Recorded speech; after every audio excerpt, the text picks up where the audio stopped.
Olá, tudo bem com você? Primeiro podcast Luz, Sonhos, Ação de 2023, 11º episódio. Quem diria que nós já estaríamos no 11º episódio do podcast. E começando 2023, como eu sempre falo, um programa para levantar o astral, para falar sobre coisa boa, para falar sobre sonhos, sobre realização de sonho, sempre trazendo um convidado especial, sempre com um bate-papo diferenciado. Esse ano você pode até pensar que a gente estava parado, eu e o Luiz Fernando Miguel, não era o Luiz Fernando Miguel, mas não estávamos não nesse final de ano. Olha, já temos um convidado aqui, daqui a pouco eu vou apresentar, mas também para o próximo já temos uma convidada, a Taíra Nogueira, que é massoterapeuta, aromoterapeuta, contadora de história, enfim, cheio de papo aí para gente. Depois também, não está confirmado o dia ainda, mas já convidei o Joel Pinheiro, que é secretário de turismo aqui do município de Guaratinguetá. Desculpa, secretário de esportes aqui de Guaratinguetá. Eu falei desse erro porque eu também já falei com a Sandra Barros, que é secretária adjunta de turismo de Paraty. Também vai participar aqui com a gente no podcast à distância, vamos fazer a primeira vez à distância. Então, já estamos aí planejando, colocando em ação o nosso planejamento, né? Seguindo os 5 verbos do método Soltadores de Mentes, que sonhar, decidir, acreditar, planejar e agir. E hoje, iniciando então o podcast, já em 2023, já estou com o meu convidado aqui, estou abrindo para ler o currículo dele, que não é um currículo pequenininho, não, é um currículo grande. Deixa eu abrir aqui para falar com vocês, está aqui. Então, nós vamos conversar hoje com o Alexandre Rocha. O Alexandre é formado em Direito pela Unital 1997, é advogado. Ele também já foi gestor na área de saúde aqui no Hospital Frei Galvão, em Guaratinguetá. Ele agora está trabalhando com resíduos sólidos, né? Recolher resíduos sólidos. Ele vai falar um pouquinho o que é isso. E é DJ também. Então, convidado de hoje, Alexandre Rocha. Alexandre, muito obrigado por iniciar o ano de 2023, primeiro episódio do podcast. Obrigado por você vir aqui bater um papo com a gente. Marco, bom dia. Obrigado a todos, obrigado pela oportunidade de estar aí trazendo um pouquinho de ideias e sonhos, como você muito bem disse, né? Eu acho que hoje, mais do que nunca, a gente precisa de sonhos, mas que esses sonhos sejam tangíveis, alcançáveis, e para isso precisa de planejamento, como você bem disse, e foco. E nada como começar o ano com esse espírito positivo, com esse espírito alegre que o ano novo nos dá, né? Nós temos aí um ano inteiro de coisas que podem acontecer e que essas coisas sejam sempre boas, né? Não, exatamente, Alexandre. No final do ano passado eu falava que 2023 é o ano de recomeçar. A gente pegar aquele planejamento que a gente acabou engavetando, deixando de lado por conta da pandemia, por conta de tudo que aconteceu nesses últimos anos, e colocar em prática. E o melhor para fazer é ter um método, né? Que é o método Soltadores de Mentes. E um dos verbos é planejar, é saber quais os passos que nós temos que dar para alcançar um objetivo e realizar um sonho. Mas, Alexandre, vamos contar um pouquinho da sua história. Eu vi aqui que você se formou em 1997 na Unital, eu me formei em 1996 na Unisal aqui em Lorena, ou seja, nós nos formamos em Direito aí quase que no mesmo ano. Mas você começou a advogar, como é que foi? Conta aí como é que você chegou a essa questão de ser gestor de saúde, conta um pouco da sua história para o pessoal conhecer bem o Alexandre. Bom, vamos lá. Na verdade, eu vou começar com o último item que você falou, que foi o DJ, que foi o primeiro na minha história. Não, mas isso eu não vou deixar para depois. Você quer que deixe depois? Não, esse aí vai ser o último. Esse aí é o último do papo. Vamos começar como advogado. O advogado começou... Passei no vestibular em 93, 92, né? Comecei em 93. Ó, aqui é chique, hein? Olha só, hein? Tá vendo, Luiz Fernando? Tá melhorando o podcast, hein? Tá melhorando, e nós não temos o patrocínio da Água Cristal ainda. E aí eu, né, entrei nessa área, cheguei a ser, na época, estagiário do INSC 94 do Petrônio, no escritório do Fábio Calil. Petrônio hoje é secretário de Justiça e Cidadania. Antes dele entrar na prefeitura até, ele só tinha o escritório ali com o Fábio. E depois, em 96, eu comecei a fazer um estágio com o Dr. Mauro de Castro. e fiquei com o Mauro, acho que uns 5 anos entre os 2 últimos anos da faculdade, e depois com o OAB e já começando a advogar. Comecei advogando aqui em Guará com ele, mas também na cidade do Rio de Janeiro. Olha que legal. Porque o Dr. Mauro, ele tinha, ou ainda tem, não sei dizer, mas na época era um volume muito grande, muitas ações na esfera militar. Ele advogava muito para alunos da escola aeronáutica que tinham algum tipo de problema, seja na matrícula, na inscrição, no decorrer do curso. Todas as ações que corriam, então, na Justiça Federal de São José dos Campos ainda, elas tinham desdobramento na Justiça Federal do Rio, porque, né, a sua maioria era um mandado de segurança, e o mandado de segurança você entra contra a autoridade coatora. Sim. No caso, como muitos casos eram problemas de a pessoa fazia o curso e ela não conseguia ingressar na carreira militar após o término do curso. E quem o absorvia, vamos dizer assim, na carreira, não era o comandante da escola de especialista, porque ele era o comandante da escola. Aqui de Guaratinguetá, né? Era o comandante do setor de departamento pessoal que ficava no Rio de Janeiro, que era o brigadeiro acho que é SDPP. Então, as ações tinham que ser impetradas lá. Então, eu fiquei no Rio fazendo essa ponte. Olha, Alexandre, é interessante você falar isso, né? Falar para o pessoal que está se formando em direito, está estudando, vai prestar o OAB, para ver como é diferente, né? Para quem começou a advogar agora, a gente estava até conversando aqui em off, falando sobre a questão. Hoje você senta no seu escritório, na frente do computador, você advoga no Brasil inteiro. Viu? Na nossa época era diferente, você tinha que ir lá para o Rio de Janeiro para fazer um protocolo. Não, era e bem diferente. Né? Acompanhar, despachar, era tudo, né? E aí eu acabei voltando para Guaratinguetá mais efetivamente por conta disso. Na medida que digitalizou, que informatizou, não havia mais essa necessidade, até mesmo muitas coisas a gente conseguia resolver aqui em Resende. Porque como o sistema era integrado, eu não precisava protocolar lá no Rio. Precisava ir para Resende, já melhorou. Já melhorava, já aqui do lado. Então, aí eu segui aqui em Guaratinguetá até 2002. 2002 eu fui para São Paulo para trabalhar numa empresa de representação comercial, era fazer a gestão jurídica de acho que eram 30 e poucos representantes comerciais lá. Fiquei aproximadamente 1 ano lá, e em 2003 eu voltei para Guará e abri meu próprio escritório. Aí eu comecei minha vida solo. Passado um tempo, eu cheguei a montar um escritório com outros colegas, a gente fez um escritório grande, bacana, e segui a minha vida até normal, vamos pensar assim, até 2015. Em 2015, eu tive um problema pessoal, tive que me afastar da advocacia e de outras atividades que eu tinha, e acabou que em 2016 eu fui convidado a trabalhar na campanha do Marcos Oliva, campanha política. Ele acabou ganhando, né? Ainda é o prefeito. E aí eu ganhei a missão de montar o núcleo jurídico da Secretaria Municipal de Saúde. Legal, Alexandre. Porque muitas das demandas que envolvem a prefeitura são focadas na área da saúde. E como o procurador municipal ele fica na sede da prefeitura, existia uma dificuldade dessa comunicação, e às vezes você precisava ter uma ação mais rápida, e não tinha esse perfil. Na época, quem trouxe esse perfil de ter vamos dizer assim, um jurídico, em que pese eu não pudesse advogar em nome da prefeitura, mas eu funcionava como consultor. Sim. E fazia, né, o administrativo ali dentro.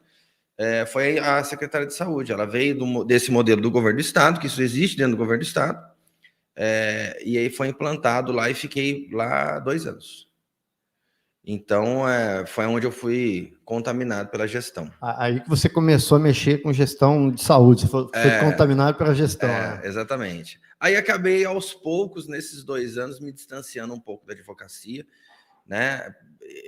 Esse também foi um fator, mas existem outros fatores operacionais do dia a dia da advocacia que quem está aí há algum tempo, talvez entenda do que eu quero dizer, né? A Você gente- já a está gente- dando risada aqui porque você a sabe. gente está falando em off que essa questão realmente é uma questão difícil da advocacia, que dá uma desanimada, né, gente? Que a advocacia é muito bacana. Sim. A advocacia. Agora, A burocracia, a né? aplicabilidade dela, fazer ela funcionar, principalmente dentro do Poder Judiciário, é que é um fator de que, se você quer, prepare-se. É verdade. Tenha paciência. Tenha paciência, não se revolte nem com o Poder Judiciário, nem com o seu cliente, porque você está no meio dos dois, né? Você é o elo de ligação entre os dois.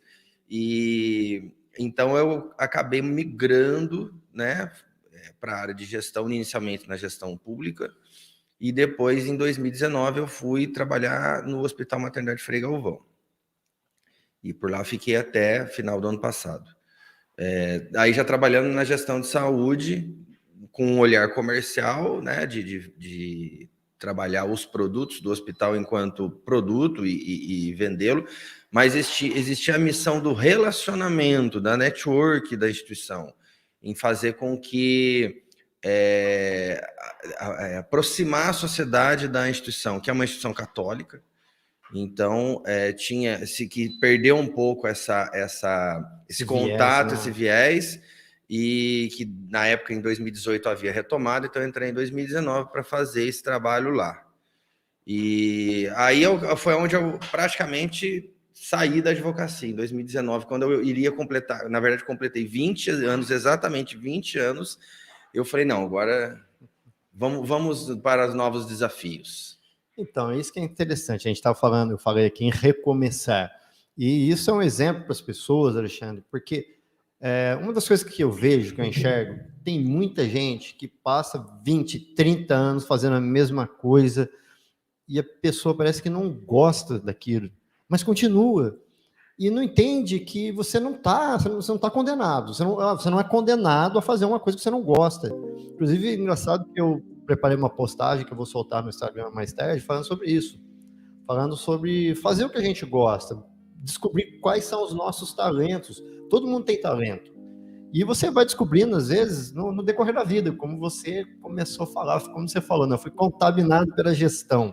Eu também fui contaminado pela gestão pública, lá em 2003, quando eu comecei a trabalhar em Câmara Municipal. Então, todo momento é um momento de recomeçar. Eu acho que se você fica num trabalho que você não gosta, igual a gente falou da advocacia, a advocacia em si é muito legal, muito gostoso. O problema é você ter o tempo que demora, muita burocracia, e isso vai desanimando a gente com o passar dos anos. Mas você pode recomeçar, eu sou advogado, não tem que ser advogado pro resto da vida. Eu posso ser outra coisa, eu posso ser gestor, eu posso ser DJ, que depois nós vamos falar um pouco sobre isso, né?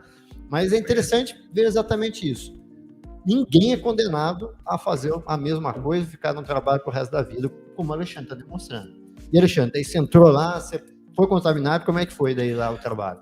Então, aí a saúde, ela me abriu um leque de conhecimento muito grande e, acima de tudo, quando eu deixei de advogar, mas, por exemplo, raciocínio jurídico, raciocínio de direito, isso fica impregnado no seu DNA, isso você não perde nunca. Né? Entenda isso, me corrija se eu estiver errado. Não, isso é o resto da vida. Isso é o resto da vida. O feeling da advocacia acompanha a gente. Não. Isso é uma coisa que até desperta na faculdade, que você ali já consegue perceber, eu tenho ou não tenho essa aptidão. Concordo. Né? E com o exercício da profissão, você consolida isso, ou não. Então, assim, eu peguei 20 anos, ou na época 18 anos de experiência, e joguei dentro de uma nova área que eu estava entrando. Então, não estava entrando totalmente despreparado, né? E numa situação que eu acabei até criando vamos dizer assim, um produto na minha vida, que são palestras que eu dou na área de gestão de saúde, principalmente para gestor de saúde pública, na questão da judicialização da saúde, que é um tema muito complicado, muito controverso, Bastante, que, assim, eu não vou dizer para você que tem um lado certo ou um lado errado. Eu acho que o conjunto, o contexto que as coisas acontecem, talvez estejam equivocados. Vou tentar dar um exemplo rápido aqui. Você tem uma situação de uma cirurgia ou de um tratamento que o médico falou que é urgente. E aí você busca os caminhos normais e não consegue. E a sua saúde vai se debilitando. Qual é o único caminho que vem à sua mente ou que te passam que é o caminho para resolver? Entrar com uma ação judicial, seja através de um advogado ou até mesmo através do Ministério Público. Aí você vai lá e consegue. Ok, você resolveu o seu problema. Mas se você for parar para pensar, a quantidade de pessoas que têm a mesma dificuldade e você foi lá e furou a fila. Você passou na frente por uma questão que você conseguiu uma ordem judicial. Mas e o resto? E os demais? Será que está sendo justo fazer isso? E na medida que todo mundo começa a fazer isso, por que eu tenho um sistema, então? Por que eu vou me preocupar com o sistema? Judicializa todo mundo, então. Não, e Alexandre, eu vou fazer um comentário sobre isso, né? Porque eu trabalhei em Aparecida, eu fui secretário de administração Aparecida e responsável pela licitação. Tem uma pessoa, olha, não é desmerecer, porque essa pessoa tem um problema muito complicado, um problema de saúde muito difícil, mas sabe quanto se gasta com uma pessoa só durante o ano? Gasta-se mais de R$1,5 milhão. Então, é complicado, né? Tudo muito difícil. E aí entra uma outra situação, que eu acho que talvez o legislador constituinte, ele não é que ele errou, mas ele não preveu essa situação. E aí eu vou fazer um paralelo com a educação. Por exemplo, na educação você tem a estrutura da educação do país, ela existe uma divisão onde o que é responsabilidade do município, o que é do estado e o que é federal. Então, geralmente o município ele cuida da educação básica, a pré-escola, o estado com o ensino médio e o federal na sua maior parte o ensino de graduação e pesquisa. Então existe essa divisão. Você não entra com uma ação contra o governo federal, fazendo a pessoa se matricular na pré-escola. Por quê? Porque isso é uma responsabilidade do município. E a mesma coisa deveria existir na saúde, porque administrativamente, pela lei do SUS, existe uma divisão tripartite de áreas que uma área, até fazendo um paralelo com a educação ainda, a atenção básica é municipal, a atenção especializada é estadual e federal. Então, quando eu peço, por exemplo, uma medicação ou um tratamento oncológico, isso não está na esfera municipal, isso está na esfera estadual e federal. Mas, por acessibilidade, é mais fácil você processar o prefeito do que processar o governador. É muito mais fácil, né? Tá mais você perto. Processa.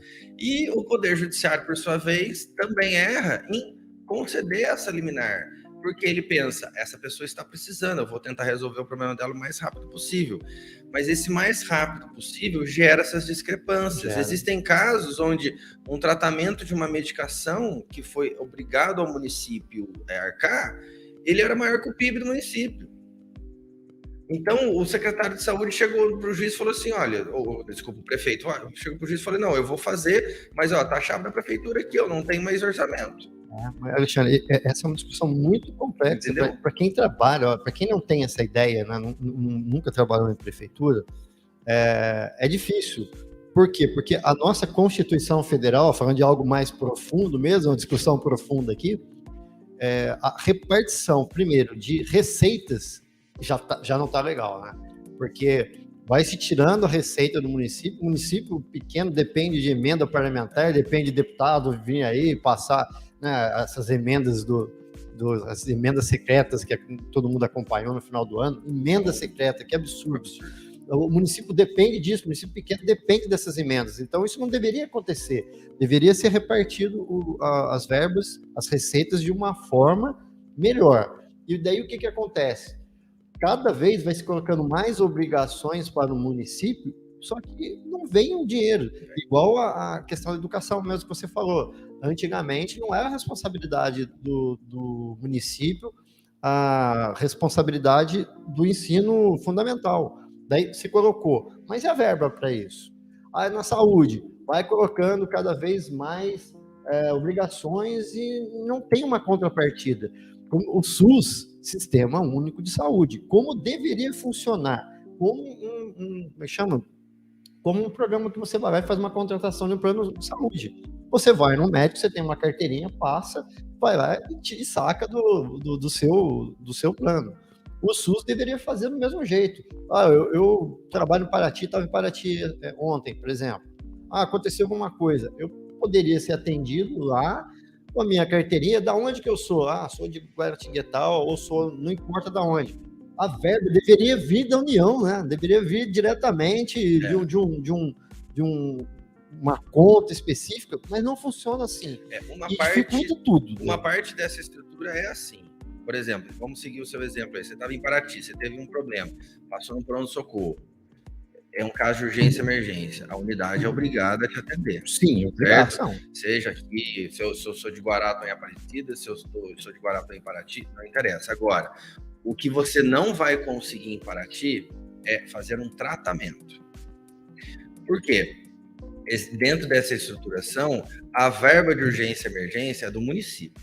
É o município que banca, está lá dentro dos 15% dela. O repasse que ela recebe é muito pequeno nesse aspecto. O que ela recebe? Ela recebe repasse da parte de tratamento, daquilo que compete a ela. Por exemplo, a lista de medicamentos que o município pode expor. Não tem isso?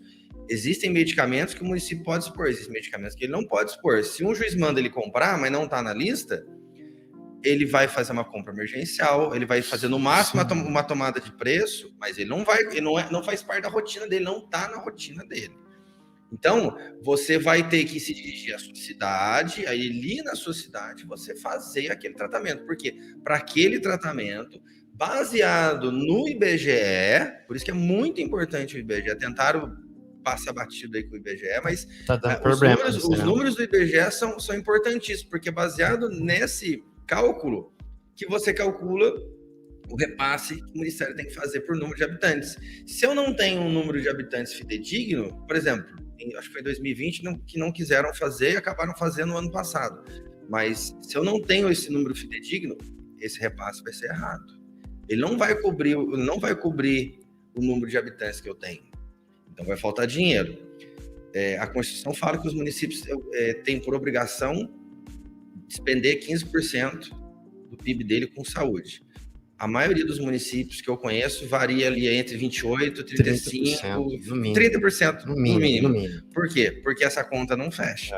Essa conta não fecha. Exatamente por causa disso. Existem aqui em Guaratinguetá, tem situações onde, por exemplo, aqui tem uma situação com insulina, com diabetes, que a prefeitura ela é obrigada a custear um tipo de insulina que não é preconizada pelo SUS, mas ela não está de rol dos medicamentos que o SUS fornece gratuitamente. Ela é uma insulina mais vamos dizer assim, específica. Em vez de você você que tem diabetes, você faz lá uso de insulina regular, você tem que dar 3 picadinhas durante o dia. Essa é uma só. Te traz mais comodidade? Traz, mas ela é uma insulina mais cara. Qual que é a diferença dela? Tirando casos específicos que principalmente acontece com criança, para adulto, é raro você poder falar, não, tem que ser essa e não pode ser a outra. É mais comodidade. As pessoas entram com ação na justiça e conseguem ganhar. Mas por quê? Mas eu já tenho outro que o SUS dá.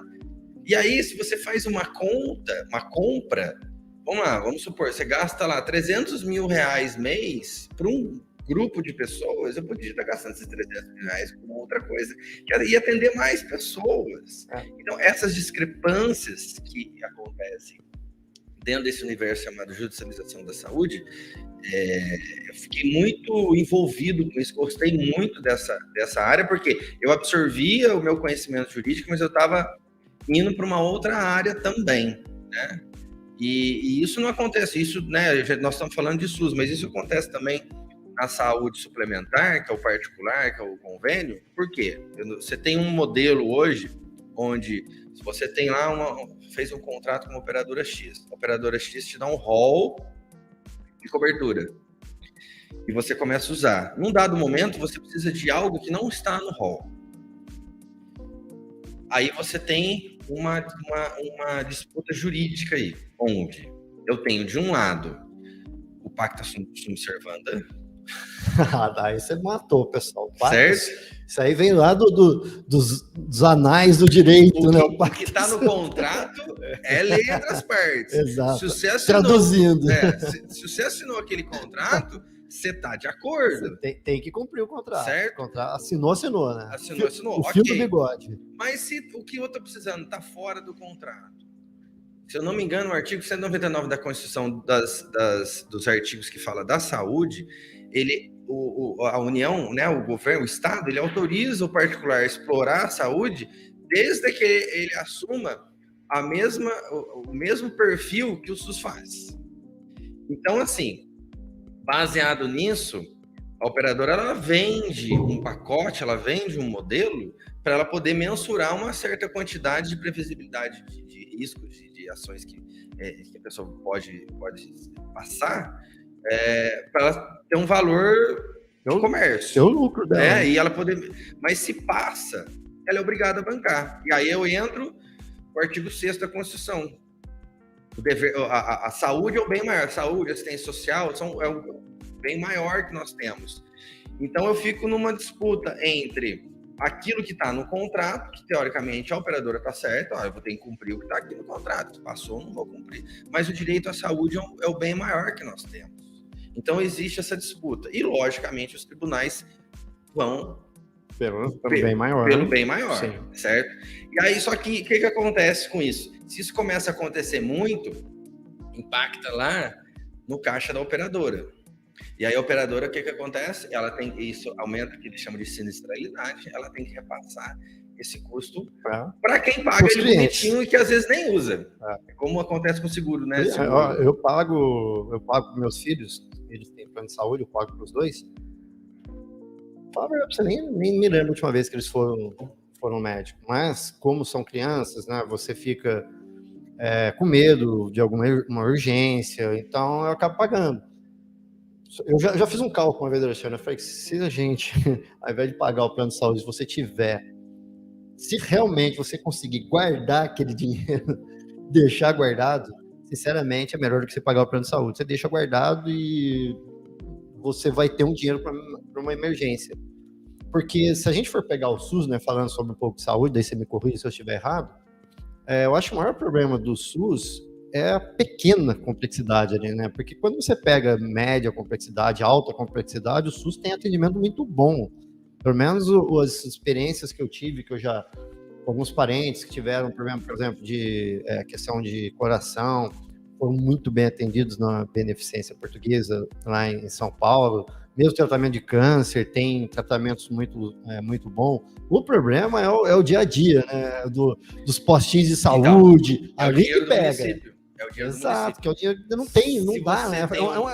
Se você é um município rico, tem um PIB bom, você vai ter uma estrutura bacana. Se você não é um município rico, não tem um PIB bom, você não tem. Tem. E a maioria dos municípios não tem condições. Aí eu dou o exemplo prático, quando eu dou exemplo, eu trabalhei em Aparecida. Aparecida é interessante que muitas pessoas acham que é um município rico, que é um município que tem uma arrecadação grande por conta do turismo, por conta do tanto de hotel que tem lá. Mas, infelizmente, não tem, Alexandre. Não tem, eu não vou nem entrar nos detalhes porque não tem. Deveria, com muita gente. Deveria ter, mas não tem. A arrecadação do município é pífia. Aí, como é que você vai fazer? Imagina a Aparecida que recebe, às vezes, 100 mil pessoas no final de semana. E dessas 100 mil pessoas, 1% precisa de atendimento. 100 mil pessoas, 1%. Como que você vai fazer? Da onde vai vir dinheiro para você bancar isso? Então, esse sistema de saúde é muito complicado. E falando de medicamento também, eu também dou exemplo prático de trabalhar como coordenador de licitações em Aparecida. Gasta-se muito dinheiro com ordem judicial.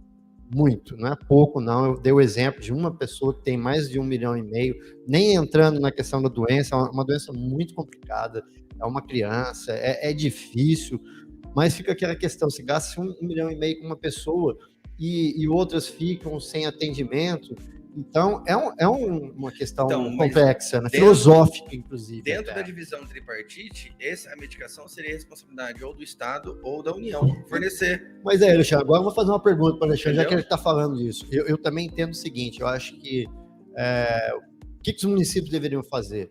Tá, eu fui condenado a pagar, só que os municípios não fazem isso. Eles deveriam entrar com uma ação, sim, de regresso contra o Estado, contra a União. Eu estou pagando aqui, você me devolve. Só que nenhum município, pelo menos eu nunca vi algum município fazer isso. Você já viu algum município fazer isso? São poucos. E deveria, correto seria esse. Eu vou um pouco mais além. Deixa eu só explicar pro pessoal, gente, o que nós estamos falando aqui, para você entender. Eu sei que a gente está falando um juridiquês aqui. A gente se empolga, né? É o seguinte, o município foi condenado a pagar, nesse caso que eu estou falando, 1,5 milhão por ano de medicamento, e esse medicamento de responsabilidade, por exemplo, do Estado.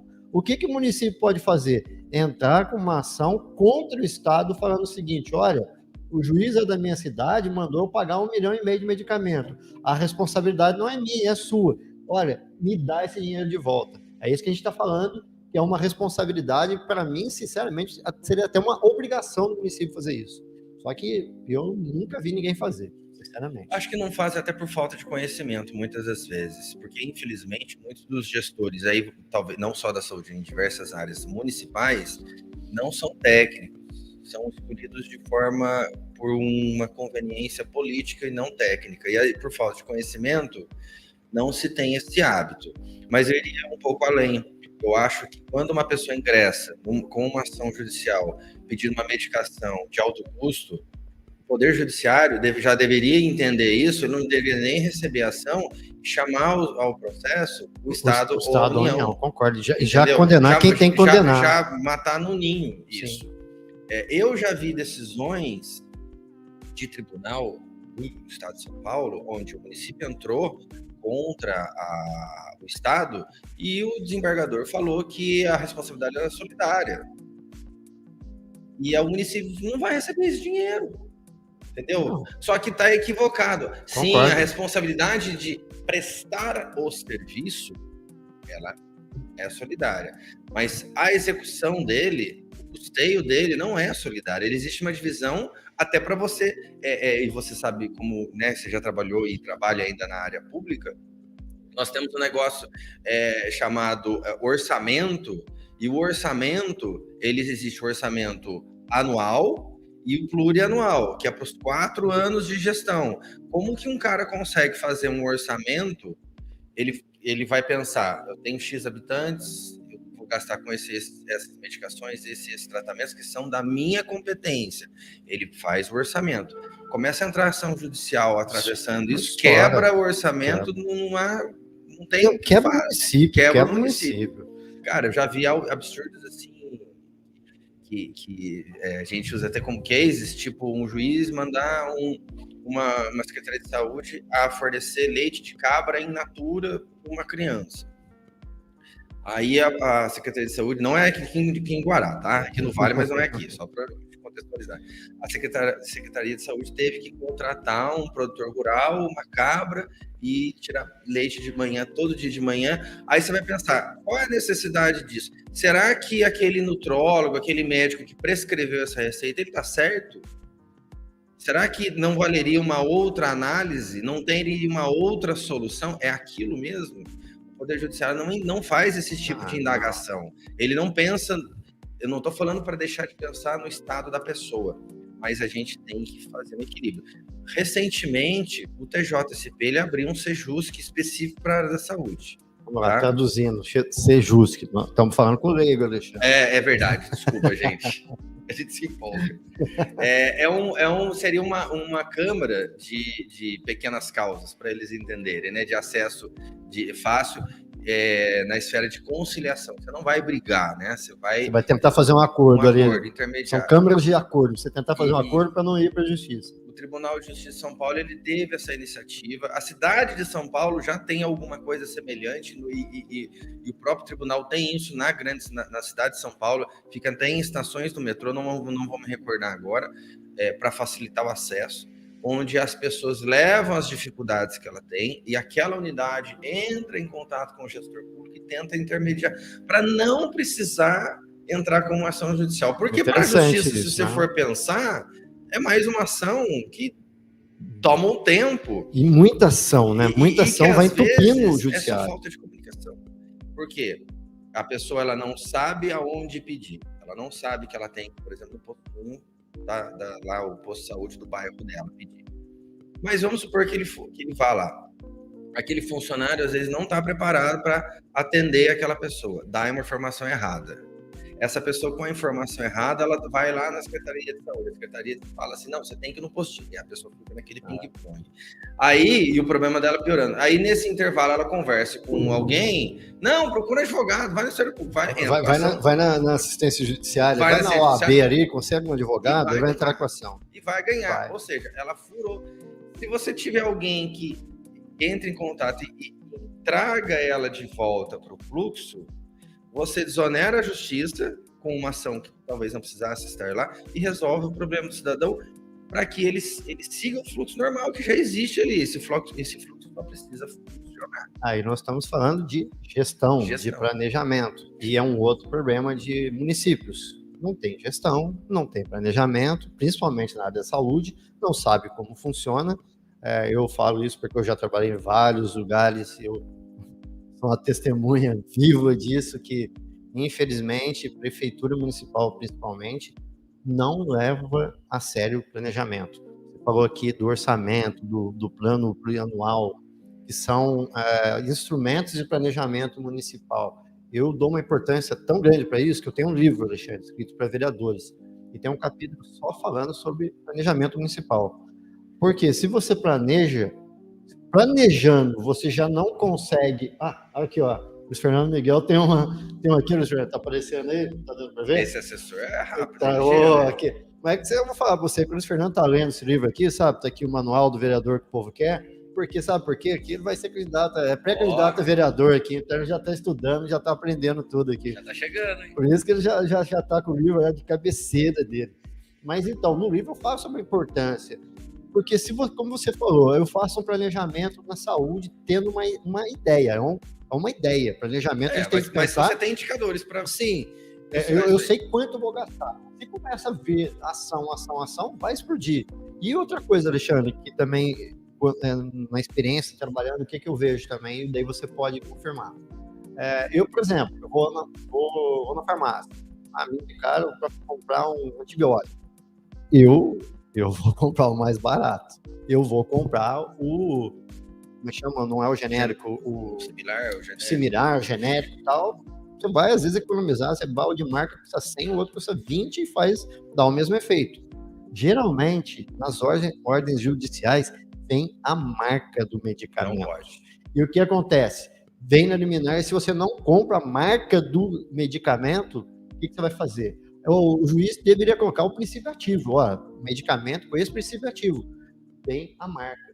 Aí a pessoa exige a marca, se não der, vai lá, o juiz manda comprar de marca sob pagamento de multa diária. Então, é um problema que é interessante a gente conversar aqui, que parece que as pessoas não conhecem, não entendem, mas é um problema sério. Aí você chega no médico também, né? Que faz parte desse problema também. Mas aí eu vou lembrar, acho que todo mundo aí deve falar bastante entre 2020 e 2021, de um órgão chamado Conitec. Na pandemia se falou muito da Conitec. A Conitec que é um órgão dentro do Ministério da Saúde, que ele normatiza isso e padroniza os medicamentos que a Anvisa aprova. O estudo é feito na Conitec e a Anvisa autoriza o uso daquela medicação para aquilo. E esse estudo ele é contínuo, tanto que às vezes você tem medicação que entra, passa um tempo, ela sai. Por quê? Porque fez um primeiro estudo, viu os ganhos dela. Esse estudo ele vai passando com o tempo, vai vendo que ele vai gerando malefícios que não vale a pena. Então, tira. É uma câmara, constante.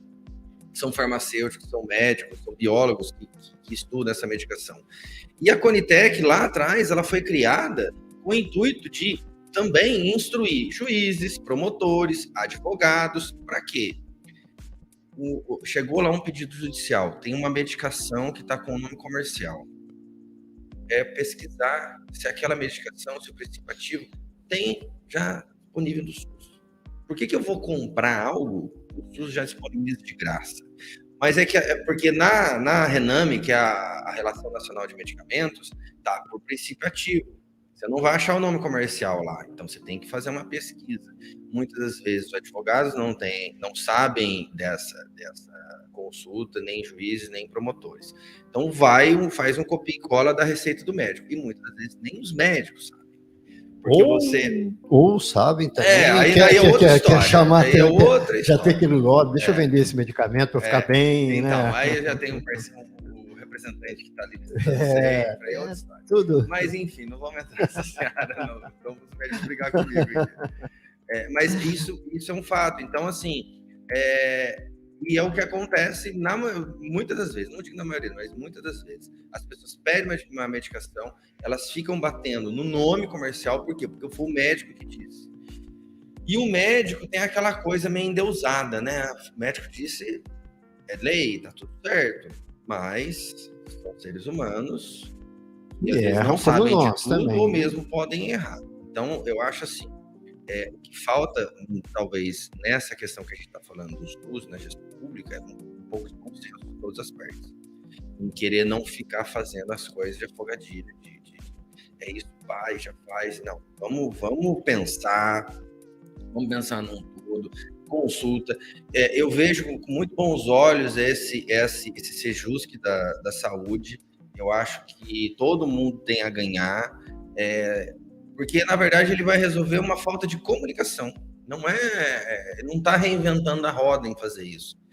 O Poder Judiciário está tirando uma demanda que talvez não precisasse estar ali, está ajudando a população em situações, principalmente em municípios talvez menores, que não tenham uma estrutura mais resolutiva em dar uma assistência para o cidadão. E cria-se todo esse imbróglio. Então, a intenção, acredito que é não, a intenção é muito boa. Alexandre, tem uma mensagem aqui da Leila Aparecida Pisani Rocha. O conhecimento jurídico agrega valores para exercer outras profissões. O direito deveria ser obrigatório no ensino médio, pois o cidadão precisa aprender a reconhecer os seus direitos. Leila, obrigado, concordo, né? A gente é formado em direito, então, às vezes, mas na verdade eu também acho, Alexandre, que quando eu fiz direito, a faculdade abriu a minha mente de uma forma que me levou a outros caminhos também, igual você falou. A gente estava conversando aqui, eu falei que eu advogo pouco, não advogo tanto quanto eu advogava antes, ainda tenho. Como você falou, a gente sai da advocacia, mas a advocacia não sai de nós. É questão de confiança, então tem pessoas que confiam em você e vêm atrás. Mas eu fui levando para outros caminhos. Eu gosto muito da parte pública, eu gosto muito de gestão pública, gosto muito de trabalhar em Câmara, em Prefeitura. Eu acho que nós podemos dar uma contribuição muito grande com conhecimento, com coisas sérias. Então, foi encaminhando para esse lugar. Mas tudo veio do direito. Como você falou, aquela visão, aquele feeling continua. Hoje eu trabalho com licitações, eu dou treinamento de licitações, dou assessoria em licitações. Agora, dia 1º de abril, vai entrar definitivamente em vigor a Lei 14.133 e vai pegar as leis antigas, a Lei 8666 de 1993, ou seja, uma lei antiga, não vai valer mais. Então, nós estamos passando por um processo de mudança. Então, tudo isso veio do direito. E nós vamos agregando no caminho. Eu sou formado em direito, eu fiz formação em coaching, então os meus treinamentos, as minhas palestras, eu utilizo essas ferramentas. Eu não faço aquele coaching pessoal, mas eu uso as ferramentas que eu aprendi no dia a dia também. Eu fiz Empretec do Sebrae, tem pós-graduação, você fez também? Então, nós vamos caminhando, né? Nós vamos caminhando. E eu quero reforçar isso, né? O Alexandre mostrou aqui que ele veio do direito, entrou numa área, daqui a pouco ele descobriu uma paixão ali pela gestão da saúde, está trabalhando com isso. E eu vou reforçar. Se você faz uma coisa que você não gosta, você não foi condenado, você não tem uma sentença falando para você ficar fazendo o resto da vida o que você não gosta. Procure o seu talento, descubra qual é o seu talento e invista nisso. Porque eu acho que a vida é tão rápida, né, Alexandre? E às vezes você fica perdendo tempo fazendo coisa que não gosta. Eu fico imaginando aquela pessoa que acorda todo dia 6h30 da manhã, tem que ir para o trabalho, daí vai desanimado, daí fica lá até 5, 6 horas da tarde, daí volta para casa, aí no outro dia recomeça tudo novamente. Isso não é viver para mim, isso aí é você passar pela vida. Eu acho que o principal termômetro disso que ele está falando, quando você está trabalhando e o trabalho é um trabalho, quando o trabalho passa a ser um trabalho, ou seja, dar trabalho, para. E acho que o principal termômetro é o do relógio dos 10 minutos para dar o horário. Quando você começa a dar 15, 10 minutos para ir embora, você fica ali olhando o relógio para dar o horário para você ir embora, sai, não está mais funcionando. Não tá dando certo, não é o lugar para você ficar. Não é o lugar para você ficar, vai fazer outra coisa. Que aquele trabalho que você viu, nossa, já está a hora, e você está envolvido, você está ali imerso naquela ação. Esse trabalho está te dando gratificação pessoal. Agora, quando você fica preocupado com o tempo, já era. Isso aí já está virando um transtorno e pode virar algo até psicológico que vai fazer mal para o seu corpo. Alexandre, assim, a gente falando de fórum, tá? Na experiência de advocacia, muito disso que eu estou falando, eu lembro da época que eu ainda advogava, que a gente ia ao fórum, e às vezes os escreventes, as pessoas que iam te atender, era uma má vontade, mas uma má vontade que eu falava, isso que eu falei, que dá vontade de chegar para a pessoa, olha, você não é obrigado a ficar não, você passou no concurso, não gostou, presta outro concurso, vai fazer outra coisa, porque senão contamina, isso contamina tudo, às vezes você chega todo animado, eu chegava animado no fórum, daí você conversar com a pessoa, você saía dali mal. A gente vê isso muito no serviço público, né? E essa experiência dele muito. Na saúde, fórum, então... Mas eu falo no geral, não é só no servidor público. Eu acho que esse é o lado negativo da estabilidade que o serviço público dá, porque ele dá a estabilidade dá um comodismo, e aí a pessoa passa a estar ali porque, não, estou aqui, tenho meu salário, faço a chuva, faço só no final do mês, eu tenho uma estabilidade, então eu relaxo, passa de ser proativo. Mas é aí que eu falo, eu tenho até um treinamento sobre isso, eu parceria com o Luiz Fernando, já falamos sobre isso também. Eu enxergo o seguinte, você tem que buscar mesmo ali dentro, eu passei no concurso público, estou trabalhando no serviço público, que eu sei que é complicado, vem prefeito, muda prefeito, vem secretário, muda secretário, cada um tem um jeito, mas se você não buscar uma forma de entender, olha, eu sou servidor público, se eu sou servidor público, eu estou aqui para servir, eu dou até um exemplo, falando da saúde, imagina se eu sou servidor público e atendo mal alguém, será que eu ia gostar se a minha mãe fosse lá no postinho de saúde e fosse mal atendida? Uhum. Eu tenho certeza que não. Então, você tem que buscar algo. E para mim, em qualquer lugar, qualquer profissão, você tem que buscar algo que você goste de fazer. Então, eu prestei o concurso, estou ali dentro. O que eu vou fazer para deixar os meus dias mais leves? Para que eu realmente possa entrar, tenho que bater cartão e sair, mas sair de lá satisfeito, porque eu vou passar minha vida ali. A maior parte da minha vida eu vou ficar trabalhando. E fazendo coisas que eu não gosto, fica doente, não vive. E, Alexandre, eu arrisco dizer que, sei lá, acho que 80% das pessoas vivem assim. Não, assim, é um chute, tá? Nunca fiz um levantamento. Mas tem muito. Conversa aí. Veja aí quanta gente reclama. Reclama e o que é pior, não faz nada para mudar a situação. Sim. Por isso que no método Soltadores de Mentes, eu gosto de falar isso. Primeiro você tem que se permitir ter um sonho. Não importa se eu passei no concurso público, eu posso ter sonho de passar em outro, melhorar. Daí você tem um método para você seguir. Então, depois você tem que tomar uma decisão. Olha, eu não quero mais essa vida para mim, eu não quero ficar mais aqui sofrendo onde eu estou. Aí você vai passar a acreditar que é possível, porque as pessoas falam para você que não vai dar certo. E fazer o planejamento, né? Planejamento, gestão, e colocar isso em ação. Então, isso que é interessante. O Alexandre veio lá da advocacia, está na área de gestão de saúde, você vê que conhece bem, mas também tem um outro lado que agora que eu quero conversar um pouquinho com você, né? Que é um lado, Alexandre, você está conversando aqui, todo assim, mas também é DJ, Alexandre, é isso também? Então, o DJ, ele surgiu lá atrás, tinha acho que 13, 14 anos de idade, em 1988, começo do século passado. Milênio passado, né? Milênio passado. E eu gostava de música, minha família muito envolvida, assim, todo mundo era muito musical, tinha assim, um samba, um rock, alguma coisa tocando em festa e tal. E aí eu fui criando o meu gosto musical e gostava muito de ouvir rádio. Tinha alguns programas de rádio em São Paulo, nos anos 90, que era muito famosos. No Jovem Pan tinha um programa chamado Radio Fly, na Transamérica também. Então, eu escutava muito e gravava esses programas para poder ficar ouvindo, porque eram músicas que não tocavam nas rádios comerciais daqui. E por saber que eu tinha essas fitas cassetes, esses programas gravados, os meus amigos sempre me chamavam, vai lá em casa, leva as fitas, toca lá.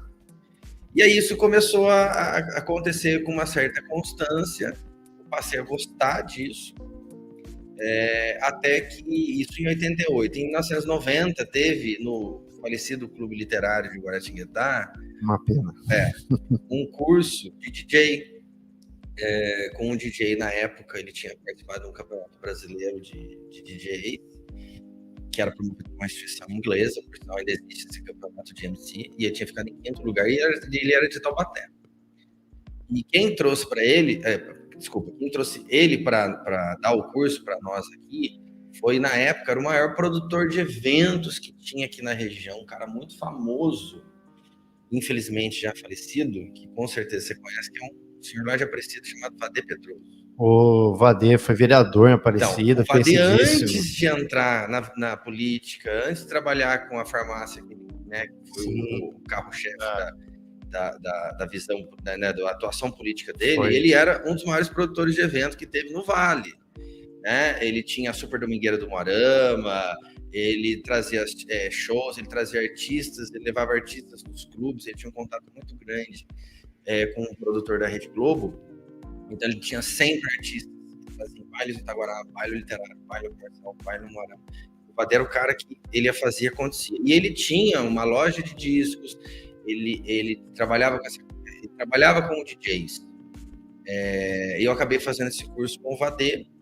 E aí eu comecei na noite, isso já estava com 14 para 15 anos já, e comecei a mexer. Na época eu comecei a trabalhar com a Star Som, do Átila Pai, o Júnior, que hoje toca a Star Som. O Júnior era um moleque de 7, 8 anos de idade.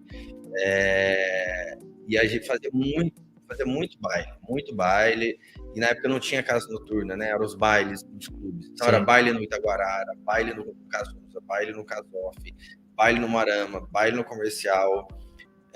E aí passou, acho que foi em 92, eu fui trabalhar numa boate que veio para Guará chamada Roldon. Você trabalhou na Roldon? Trabalhei na Roldon, fui DJ residente lá 1 ano e meio, foi uma escola, foi assim, quase que um divisor de águas dentro do universo de DJ, porque você trabalhar todo final de semana em lugares diferentes é uma coisa, você trabalhar todo final de semana no mesmo lugar é um desafio muito grande, porque você tem que meio que se reinventar a todo final de semana, porque quando você está andando, cada hora é um perfil de gente diferente, você pode até repetir, mas as pessoas não estão te vendo sempre. Agora, quando você está no mesmo lugar, é mais difícil. Mas tem matéria de técnica da apresentação das músicas, é bem legal. Aí depois eu saí de lá, voltei para a Star Som, fiquei um tempo. Quando foi em 97, eu estava no último ano da faculdade, eu dei uma pausa, porque eu estava no último ano da faculdade, depois veio exame da ordem, até passar por tudo isso. Passei em 99 mesmo, eu já voltei de novo. Aí eu montei a minha empresa de som, aí eu comecei a criar eventos classe A, e aí eu, né, em vez de ser funcionário, eu passei a fazer os eventos, principalmente casamento, formatura, confraternização, aniversário, enfim, todos os tipos de eventos. E aí veio de lá para cá com essa pegada.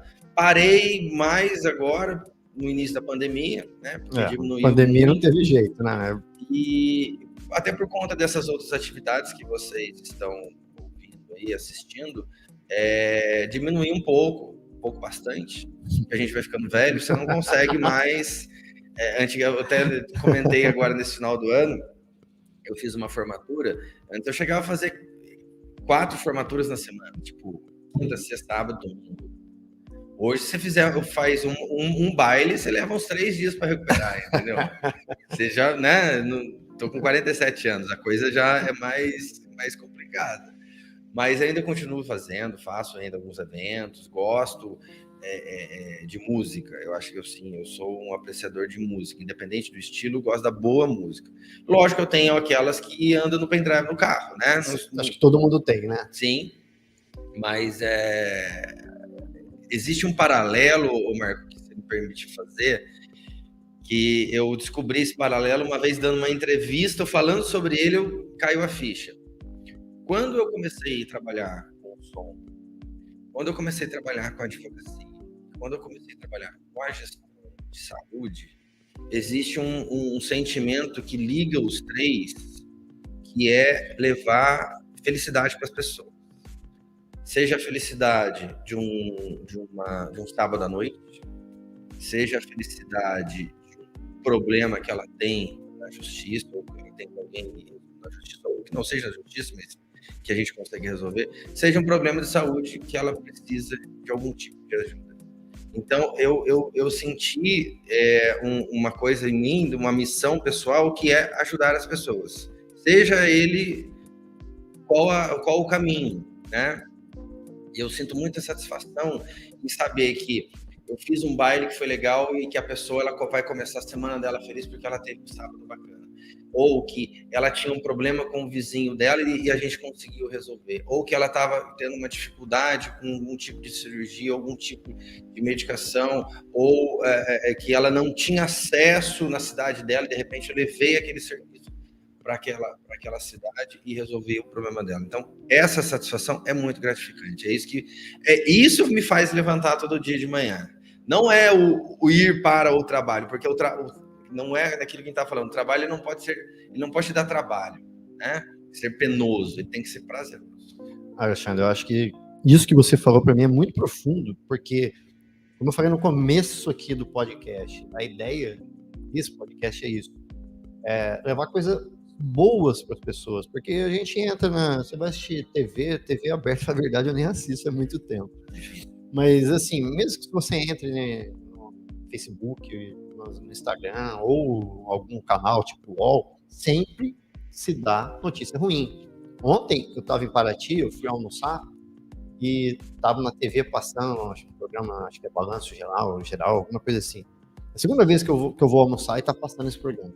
Estava entrevistando uma pessoa que o amigo tinha sido assassinado e falando sobre isso na hora do almoço, entendeu? Então, as pessoas parece que infelizmente, gostam dessas notícias.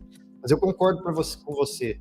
Eu também tenho isso na minha vida, sabe? De pensar no bem comum, de pensar quando eu vou dar palestra, se uma pessoa ouviu o que eu tive para falar e ela conseguir transformar a vida dela de alguma forma, eu já me dou por satisfeito. Se tiver 1000 pessoas, uma fizer isso, cara, já valeu o dia para mim, já valeu o ano. E no trabalho é a mesma coisa. Eu que trabalho no poder público, muitas vezes, muitas pessoas falam, poxa, Marco, mas você trabalha em prefeitura, você trabalha em câmara, é tanta complicação, mas se eu não estiver lá com a boa vontade de fazer um serviço bem feito, com a boa vontade de levar essa felicidade, vamos dizer, levar essa coisa boa, quem que vai estar no meu lugar? Quem que vai estar no lugar do Alexandre? Pessoas que com outras intenções. Então, acho que esse depoimento que o Alexandre deu aqui é muito interessante. Você procurar fazer dentro do que você faz, não importa o que você faz, sair de casa não reclamando do trabalho, sair de casa pensando, poxa, eu vou fazer algo bem para alguma pessoa, nem que seja para você mesmo. Isso faz muita diferença na nossa vida. E daí, quando você chegar lá no final da sua vida, se você fizer isso, você vai olhar para trás, tenho certeza que você vai falar, cara, eu fiz bastante coisa legal, fiz muita coisa que ajudou várias pessoas, muitos momentos que eu me senti bem.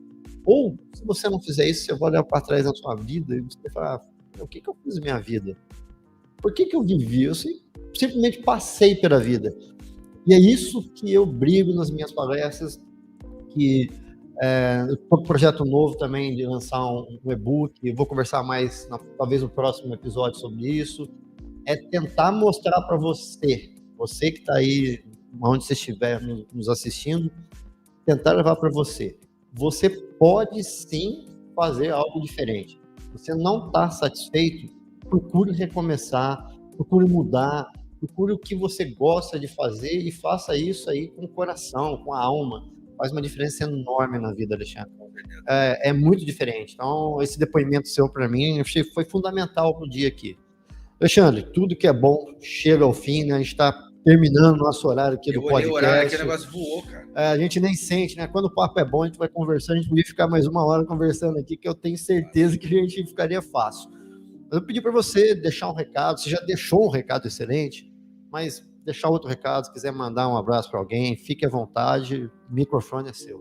Olha, bom, agradecer você pela oportunidade, né? A Deus por estar aqui, a minha família, meu filho, minha namorada, todo mundo que me apoia diuturnamente. Tem uma situação que eu gostaria de dividir além dessa, que é o seguinte: pessoas são insubstituíveis, funções são substituíveis. Se fala muito, fulano é substituível. Muitas empresas passam para nós essa visão, que você pode ser trocado, e muitas vezes usa isso até como coação para que você fique quieto, não queira mudar uma postura ali dentro. Mas entenda, pessoas são insubstituíveis, funções são substituíveis. Eu posso ter vários advogados, mas só existe um Marco, só existe um Alexandre. Então entenda isso e aproveite as oportunidades que você tem. Mas eu fiz faculdade tal, eu tenho que ser aquilo, eu fiz contabilidade, eu tenho que ser contador, eu fiz direito, tenho que ser advogado, tenho que ser promotor. Você não está satisfeito? Não. A sacada é você aproveitar aquele conhecimento que a faculdade te deu e partir para outra coisa. E olhar o seu entorno. E entender que, como o Marco falou, a vida é muito rápida. Quando a gente é criança, adolescente, a gente quer que as coisas andem rápido porque a gente acha que é lento. Depois que você passa dos 40, voa. Então, esse é o recado que eu deixo para vocês. Um excelente 2023, que seja justo e perfeito para todo mundo, que você alcance os seus objetivos, que você alcance os seus sonhos, com muita paz, muito respeito, muita serenidade, e seja feliz. É isso aí, Alexandre, concordo com você. Vou mandar um abraço de novo aqui para a Leila Pisani, que é da Pisani Rosa Advogados. Um grande abraço, obrigado por participar. Leila. E, Alexandre, muito obrigado por você ter vindo aqui, a gente ter começado o ano com uma pessoa que você vê. Para mim, essa coisa de recomeçar, de você mudar, é muito importante na vida. Começa como advogado, vai para gestão, é DJ, ou seja, você pode fazer várias coisas na vida, várias coisas diferentes, mas elas vão estar interligadas. Eu também utilizo o meu conhecimento em direito, o feeling que a gente aprende na advocacia, nas assessorias que eu dou, eu também utilizo o que a gente está fazendo aqui nas palestras que eu dou. Então, tudo isso é um exercício, um crescimento, um amadurecimento, e nós só vamos conseguir fazer isso se nós nos permitirmos. Tem gente que passa a vida fazendo a mesma coisa. Quantas pessoas perderam o emprego durante a pandemia e não sabiam o que fazer? Então, é o recado do início desse primeiro episódio, do 11º episódio do podcast Luz, Sonhos, Ação, que eu quero deixar para você.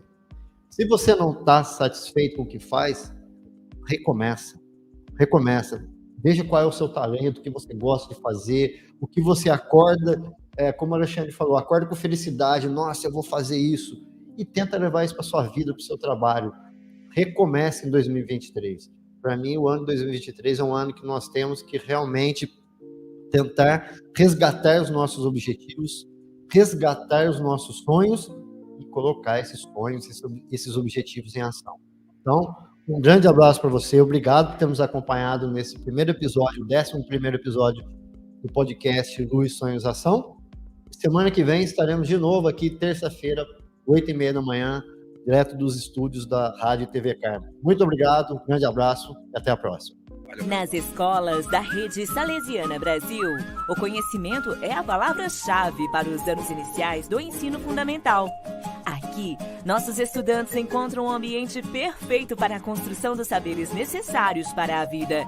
E além de uma escola que acolhe e de professores que instigam a curiosidade, o diálogo e a autonomia, a coleção Nautas, material didático pensado exclusivamente para os anos iniciais do ensino fundamental, vem para colocar os estudantes como viajantes pelo mundo do conhecimento. Nossas crianças são instigadas a desvendar o mundo e a si mesmas de modo ativo e interativo, em um constante processo de construção e desenvolvimento. Por tudo isso, sabemos que é dentro das escolas salesianas que está sendo formada a geração da mudança e queremos te fazer um convite. Vamos construir o seu legado juntos? Rede Salesiana Brasil de Escolas, um legado de evolução.